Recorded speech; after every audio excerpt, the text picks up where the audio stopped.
अगली शाम आसमान असामान्य रूप से लाल था।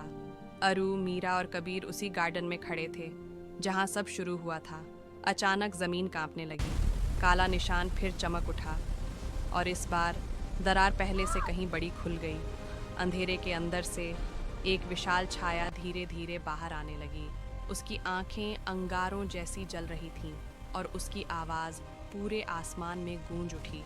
मैं हूँ अंधकार का स्वामी और तुम्हारी रोशनी ने मुझे जगाया है। मीरा घबराई, ये वही है। कबीर ने दांत भींचे, तो आज इसे ख़त्म करना होगा। छाया ने हाथ उठाया और पूरा गार्डन अंधेरे में डूब गया।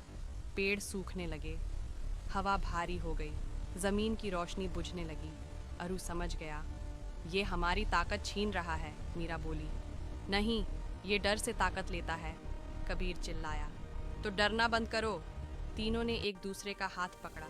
मीरा ने धरती से हरियाली की ऊर्जा बुलाई, कबीर ने हवा की गति को बढ़ा दिया और अरु ने अपनी पूरी रोशनी जगाई। तीनों की शक्तियाँ एक साथ मिल गईं। हरा प्रकाश, तेज हवा और सुनहरी रोशनी मिलकर एक विशाल ऊर्जा बन गई। छाया दहाड़ उठी, ये संभव नहीं, लेकिन अब देर हो चुकी थी।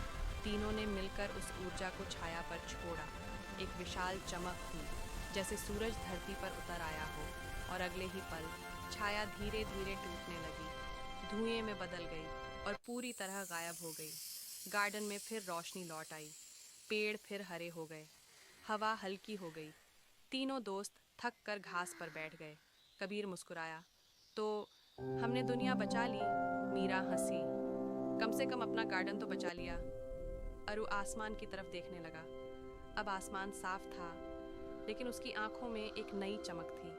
वह बोला, शायद हमारी कहानी अभी खत्म नहीं हुई, क्योंकि दुनिया को हमेशा हीरो चाहिए। तीनों दोस्त साथ खड़े हुए और गार्डन से बाहर चल दिए। धीरे धीरे स्क्रीन काली हो गई और आखिरी आवाज आई, हर हीरो की शुरुआत छोटी होती है, लेकिन उनकी रोशनी दुनिया बदल सकती है।